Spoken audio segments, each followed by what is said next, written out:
अगर आला कमान इशारा करे तो मैं सारे विधायकों की जिम्मेदारी उठाने के लिए तैयार हूं। नमस्कार, मैं हूं विनीत त्रिपाठी और आप देख रहे हैं नवभारत टाइम्स। तो मैंने अपना इंट्रो देने से पहले जिस लाइन का जिक्र किया है, ये कांग्रेस के संकट मोचन ने एक दिन पहले ही मीडिया के सामने आके बात कही। दरअसल ये शब्द थे कांग्रेस के सबसे विश्वसनीय संकट मोचक कहलाने वाले डीके शिव कुमार, जो कि कर्नाटक के डिप्टी सीएम भी हैं। गांधी परिवार के बेहद खास माने जाने वाले डीके शिव कुमार ने कई मौके पर पार्टी के सामने अपने आप को प्रूफ किया है और यही कारण था कि जिस समय कर्नाटक में चुनाव हो रहे थे और कर्नाटक में कांग्रेस को जीत की सुगंध आने लगी थी, उसके बाद से ही वहां पर सिद्धारमैया और कांग्रेस के डीके शिव कुमार के बीच में रार उत्पन्न हो गई कि मुख्यमंत्री कौन बनेगा। दोनों ने अपनी अपनी ताकत दिखाई। ताकत दिखाने का मौका उस वक्त आया जब कांग्रेस में राहुल गांधी की यात्रा चल रही थी। वो पूरे देश कश्मीर से कन्याकुमारी तक पदयात्रा कर रहे थे। भारत जोड़ो यात्रा के दौरान अगर उनकी यात्रा सबसे ज्यादा दिन कहीं रुकी थी तो वो कर्नाटक ही था। कर्नाटक में करीब 1 महीना उनकी पदयात्रा चली और इस दौरान दोनों नेताओं की खुलकर एक दूसरे के प्रति नाराजगी भी दिखने लगी थी। अब कांग्रेस के सामने मुश्किलें बढ़ गई थी। यह बैकग्राउंड मैं आपको इसलिए समझा रहा हूं क्योंकि 30 तारीख को जो एग्जिट पोल आए उन्होंने साफ कर दिया कि लग रहा है एक बार फिर से रिजॉर्ट पॉलिटिक्स की आवश्यकता पड़ने वाली है, क्योंकि 3 तारीख को नतीजे सामने आ जाएंगे, रिजल्ट सबके सामने आ जाएंगे और कोई नहीं चाहता कि हिंदी पट्टी के 3 बड़े राज्यों को अपने हाथ से ऐसे जाने दिया जाए। बीजेपी इस खेल में माहिर है। बीजेपी बिना देर किए हुए इस खेल में जुट जाती है, लेकिन कांग्रेस को पिछले कई बार से सबक लेते हुए अब ये अलर्ट मोड पर है। इसीलिए डीके शिव कुमार संकट मोचक बन के फिर से कांग्रेस के सामने आए और कहा है कि आप अगर आला कमान हमें कहेगा तो हम सारे विधायकों को संभाल लेंगे। और ये है रिजॉर्ट पॉलिटिक्स के सबसे बड़े माहिर खिलाड़ी डीके शिव कुमार।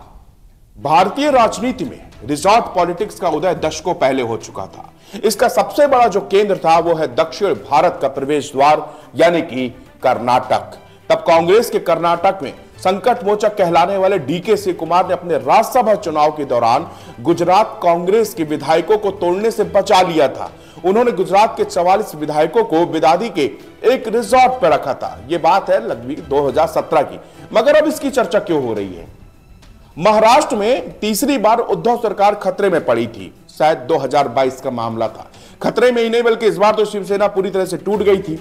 शिवसेना के पुराने नेता थे एकनाथ शिंदे, 40 से ज्यादा विधायक लेकर गुवाहाटी में बैठे हुए थे। पहले ये विधायक बीजेपी का सबसे मजबूत किला माने जाने वाले गुजरात के सूरत में थे। उसके बाद प्राइवेट जेट से सभी विधायकों को असम के गुवाहाटी में शिफ्ट कर दिया गया। अब आपके मन में भी सवाल उठ रहा होगा कि पूरे भारत में गुवाहाटी क्यों? हम आपको बताते हैं कि रिजॉर्ट पॉलिटिक्स कैसे काम कर रही थी, कैसे बीजेपी के हिमंता बिस्वा शर्मा आज के बीजेपी के डीके शिव कुमार, जो कांग्रेस के डीके शिव कुमार कैसे बन गए थे। बीजेपी के हेमंत बिस्वा शर्मा और कांग्रेस के डीके शिव कुमार पर दोनों पार्टी अपने अपने दोनों नेताओं पर बहुत भरोसा करती है। कांग्रेस नेता डीके शिव कुमार पार्टी के लिए संकट मोचक के तौर पर देखे जाते हैं। जब जब पार्टी पर किसी भी तरह का कोई संकट आया तो डीके शिव कुमार ढाल बनकर खड़े हो जाते हैं। उन्हें राज्य में कांग्रेस के चाणक्य के तौर पर भी कहा जाता है। दरअसल 2018 विधानसभा चुनाव के बाद बनी जेडीएस कांग्रेस गठबंधन की सरकार पर जब जब संकट के बादल मंडराते थे तब तक डीके शिव कुमार संकट मोचक बनकर विधायकों को मनाने के लिए पहुंच जाते थे। पार्टी में जब भी बगावत के सुर तेज हुए तो डीके शिव कुमार यह सुनिश्चित करते थे किसी भी तरह से बागी विधायकों को मनाया जा सके। पिछले 2 साल में राज्य में 3 लोकसभा और 2 विधानसभा सीटें जीतकर उन्होंने यह साबित कर दिया कि उन्होंने विपक्ष के गढ़ बेल्लारी लोकसभा सीट और रामनगर विधानसभा सीट पर पार्टी को जीत दिलाई, जिसके बाद पार्टी में उनका महत्व लगातार दिन प्रतिदिन बढ़ता चला गया और वो गांधी परिवार के नजदीक आते रहे। हालांकि लोकसभा चुनाव में वो पार्टी को जीत नहीं दिला पाए और बीजेपी ने पूरे कर्नाटक में क्लीन स्वीप किया। 2018 में येदियुरप्पा की सरकार को गिराने में भी शिव कुमार की बेहद अहम भूमिका थी।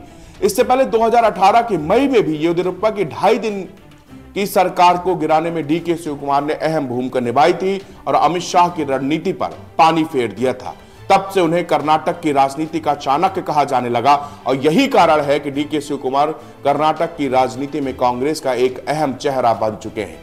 सिद्धारमैया सरकार में डोडा लाहली में केंपेगौड़ा शिव कुमार ऊर्जा मंत्री रहे। डीके शिव कुमार वोकलिगा समुदाय से आते हुए कर्नाटक की राजनीति में डीकेएस नाम से चर्चित है। उन्होंने भले ही जेडीएस के नेतृत्व में सरकार बनाने में अहम रोल निभाया हो, लेकिन उनकी राजनीति की शुरुआत 1985 मुख्यमंत्री कुमारस्वामी के पिता एचडी देवेगौड़ा के खिलाफ हुई थी। हमने जिस शख्स की कहानी यहां पर आप सुना रहे थे, ये थे डीके शिव कुमार। डीके शिव कुमार का रोल फिर से अब हावी होता जा रहा है, क्योंकि अब जरूरत पड़ सकती है कल के बाद ये अपने अपने विधायकों को सेव करने की, हॉर्स ट्रेडिंग करने की और विधायकों को रिजॉर्ट में ले जाने की।